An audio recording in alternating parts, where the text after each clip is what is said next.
हेडलाईन्सचे प्रायोजक आहे NBC bearings, लांब पळण्यासाठी।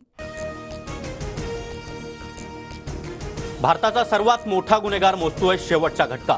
अंडरवर्ल्ड डॉन दाऊद इब्राहिमवर विषप्रयोग झाल्याचा दावा, सोशल मीडियात जोरदार चर्चा।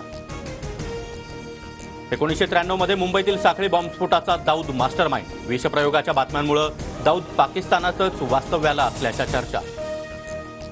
दाऊद इब्राहिमवर कराचीतील रुग्णालयामध्ये उपचार सुरू असल्याची माहिती। दाऊदवर विषप्रयोग झाल्याच्या दाव्यानंतर पाकिस्तानमध्ये सर्व social media server down. Underworld don Dawood इब्राहिमवर विषप्रयोग झाल्याचा पाकिस्तानी पत्रकाराचा दावा। पत्रकार आरजू काझमींचा यूट्यूब चॅनलवरील व्हिडिओ व्हायरल। नाशिक पोलीस 1993 बॉम्बस्फोटातील आरोपी सलीम कुत्ताचा जबाब घेणार। सुधाकर बडगुजर यांच्यावरील आरोप प्रकरणामध्ये सलीमची चौकशी होणार। नाशिकच्या सरकारवाडा पोलीस ठाण्यामध्ये सुधाकर बडगुजर यांच्या विरोधात गुन्हा। 2016 मध्ये पदाचा गैरवापर केल्याचा आरोप। एसीबीकडून बडगुजर यांची चौकशी। आजपासून हिवाळी अधिवेशनाचा शेवटचा आठवडा। मुख्यमंत्री शिंदे मराठा आरक्षणावर आज निवेदन देण्याची शक्यता। शिवसेना आमदार अपात्रता सुनावणी अंतिम टप्प्यात। आजपासून 3 दिवस अंतिम युक्तिवाद। दोन्ही गटाच्या वकिलांना दीड दिवस युक्तिवादासाठी वेळ। कांदा निर्यात बंदीच्या प्रश्नावर आज मुख्यमंत्री आणि उपमुख्यमंत्र्यांच्या उपस्थितीत बैठक। महत्त्वाचा निर्णय होण्याची शक्यता।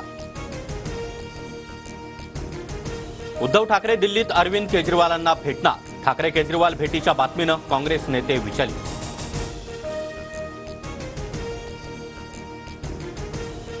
इंडिया आघाडीची उद्या दिल्लीत बैठक। जागा वाटप आणि लोकसभेची रणनीती ठरण्याची शक्यता। उद्धव ठाकरे उपस्थित राहणार।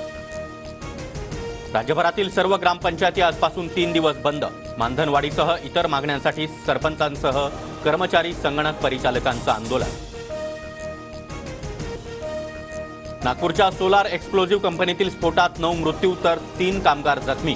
सरकारकडून 5 लाखांची मदत। मुख्यमंत्री दोन्ही उपमुख्यमंत्र्यांकडून दुर्घटनास्थळाची पाहणी। हेडलाईन्सचे प्रायोजक आहे एनबीसी बेरिंग्स, लांब पळण्यासाठी।